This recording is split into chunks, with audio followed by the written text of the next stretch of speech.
All right, folks, I don't know if you've seen the news lately, but there's a lot going on right now when it comes to cybersecurity. And we're going to spend a little bit of time talking about phishing, specifically because I've seen the devastating impact some scumbag hacker can have on a business, its employees, and their lives by tricking them into giving them credentials or giving them access to their systems. Why? Well, it's easier for a hacker to get you to click on something than it is for them to craft some sort of way to get around the firewall or something like this.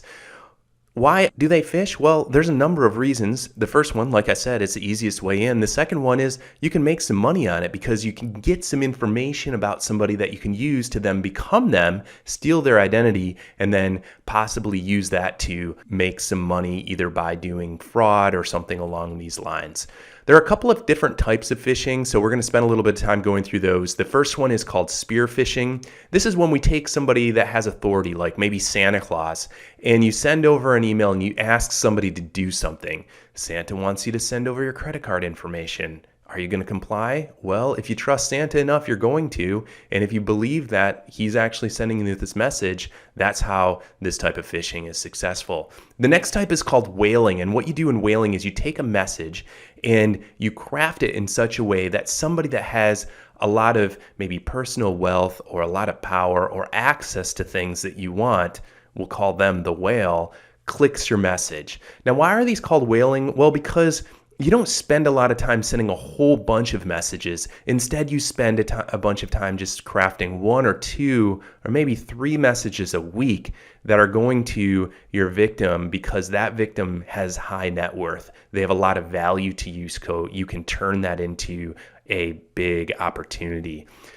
We see a lot of clone phishing these days. This is where you take a message like something from Amazon, and there's a spot where it says, your order's on its way. Click here for the status. Well, you change the click here button from green to red, as in you change it from somewhere that goes to Amazon to somewhere that goes to your site, and then you harvest credentials or information about the unsuspecting individual that clicks the link. We also see a lot of fee scammers. These guys are still around. This is a pretty interesting way to get people to do things. Basically, you say, hey, do you want 10 million bucks? If so, send me $1 and I'll give you that money.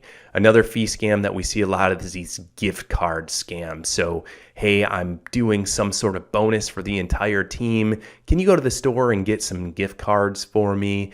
And that'll come from your CEO or maybe even somebody in HR. You'll click it, you'll run to the store. If they convince you to send them the gift cards, they run away with your money. Well, how does this stuff work? Why do people keep falling for these types of tricks? It's because of this thing called bait. And the way that bait works is there's three things. There are three things that make a good phishing campaign. The first one is they have to be emotional. And this might be something about you winning something, or maybe you're losing something, but something that causes a lot of emotion. The next piece is that it needs to be urgent. You have to act now. And the reason they want you to act now is they want you to take advantage of that, whatever it is, before you have a time to think about it. And then finally, they have to be believable. What do I mean by believable? Well, this $100 bill is a counterfeit $100 bill. It wouldn't work if it wasn't believable. The same goes for phishing. If it doesn't actually look like you expect it to, well, that's what keeps phishing from being successful all the time. Okay, so let's take a look at why this is happening. Well, first off, we're busy. I mean, really busy. Tons of things going on. We don't have a whole lot of time, so we're just kind of running through our email as fast as we can. We're actually multitasking when it all comes down to it. You're probably doing your email and three other things. You might even be on the phone at the same time. And when you get a message like this one, this is a Walgreens phish. It's pretty good. It's actually really good because instead of when you click there to get your card, they don't just ask you for your password. They say, what is your Walgreens password? Do you know your Walgreens password? I don't know my Walgreens password. So what ends up happening is people usually put in a throwaway password, a password they use for a lot of different sites. And then it says, nope, that's not it. And then some unsuspecting person continues to try. After 3 tries, so they've harvested 3 of your passwords. Then they put up a little note that says, hey, I guess your password's not working. Why don't you log in through Facebook? And then it gives you a little Facebook page or a Google page, and it ends up gathering your Google or Facebook credentials as well. So this is a really, really effective hack. The other one that I see often is I see something where somebody with authority, like maybe me, sends an email that says something like, I need to log into your computer. I think you have a virus. If you got an email that said you had a virus, wouldn't you be concerned about it? Well, most people are. And so then the next piece, could you email me your password as soon as possible? If the person has enough authority and the email is emotional enough, the target will comply. Then we get a password that's been compromised. So what are the signs you should be looking for when it comes to phishing? Well, the first one is you should always look at the from. If it's not from somebody you expect, or maybe it's real close to their URL, but it's not quite maybe their domain or something like this, be cautious. Be very cautious. Maybe even pick up the phone and talk to them.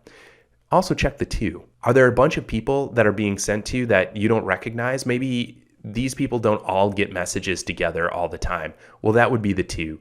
The next one is subject. Does a subject have a from or an FW like forward or a RE like reply to, even though there isn't a message chain coming on? That's a good indicator that you have a phish going on. Also, check the content of the message. Are there typos? Are they asking you to do something they wouldn't normally ask for? What's going on there?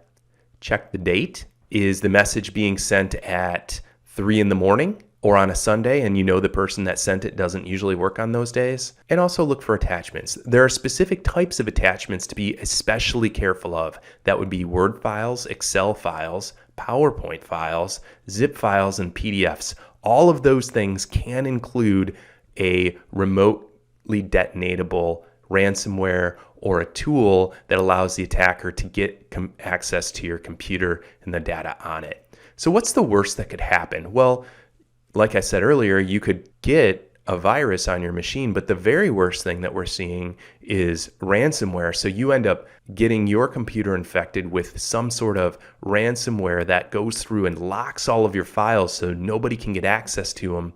If you see something, immediately call your service desk or your support people. You need to have them take a look and see what's really going on. These phishing emails, they target everyone, and some of them do have Trojan horses inside of them. So let's take a look at what they look like, because they're constantly changing. They have to constantly change in order to get through.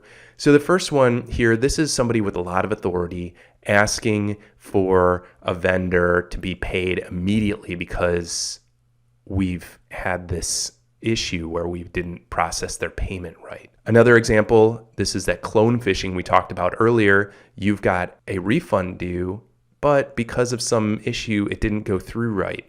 You click there to put in your address and boom, they get your credentials for Amazon.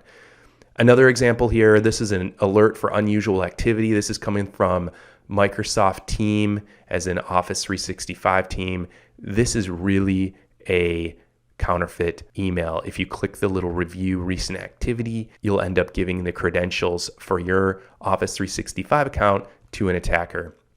Here's another one I really like. Hey, we're sorry to say goodbye. Your Netflix membership is ending.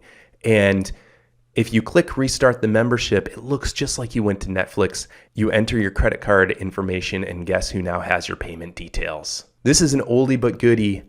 The new twist on this one is instead of just sending you a little note saying, send me the W-2 tax documents or send them over to this other person, the new twist is you get an email a couple days before from your CEO that says, hey, I think somebody in the office is reading all of my emails, so I want to use my personal email with you over the next couple of days till we get this all sorted out. And then a day or two later, they say, hey, could you do me a favor and send me a copy of our W-2 tax documents, or could you wire this to somebody, et cetera, et cetera. So this is a really good trick for them to get you to end up becoming the person that sends that information to the wrong person. All right, what are the things that are popping up now? Well, first off, if you saw the news, we got all of this stuff going on in the Middle East. That makes phishing even more of an attack vector. So be very, very careful over the coming weeks and months.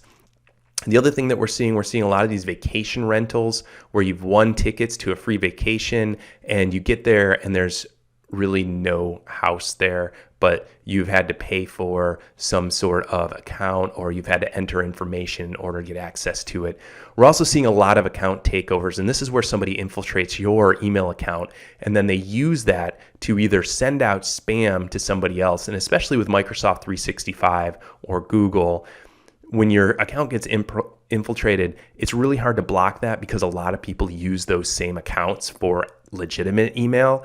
And so your friends and coworkers end up getting requests for them to click on stuff or different types of ransomware sent directly to them from you. And since you're trustable, they believe it, they click on it, they get infected.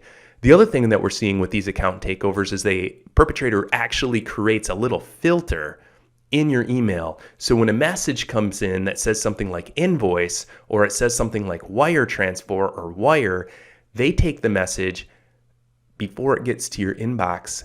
They make some modifications to it, update the information with their information, and then put it in your inbox, tricking you into paying them instead of paying your vendor. So that's a pretty tricky way that they're using.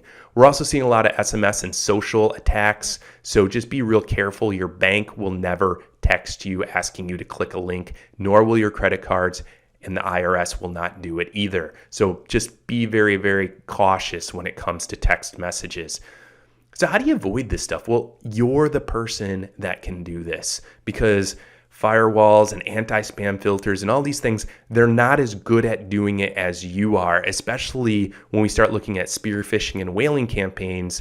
Those are the ones that are always getting through because they're always changing, and they may only send 3 or 4 messages a week. So they're not recognized by artificial intelligence and some of these other systems. So only you have the power. And basically, there are a couple things you can do. The first one is be skeptical. Look for aggressive subject lines. Think about whether that email was really something you expected. Look for typos. Yep, they still have typos, mainly because these are non-English speaking people using translators. So there's typos and the English might sound funny. And then think about, who is this really from? Is this from somebody that I expect it to be from? Maybe even pick up the phone and call that person if they're asking you to open a file or click on something. It's better to be safe than sorry. Next, copy the link rather than clicking. We talk about this pretty often. It's very, very easy to do what I did here. Create a link called www.apple.com that takes you to scamu.xxx. Okay, you click that link, you're going to go to the URL that's showing up above. So never ever click on a link in an email. And most importantly, slow down. All right, if you see something, say something, share your experiences with us and your team. This is what helps people learn and avoid ransomware to begin with. Thanks so much.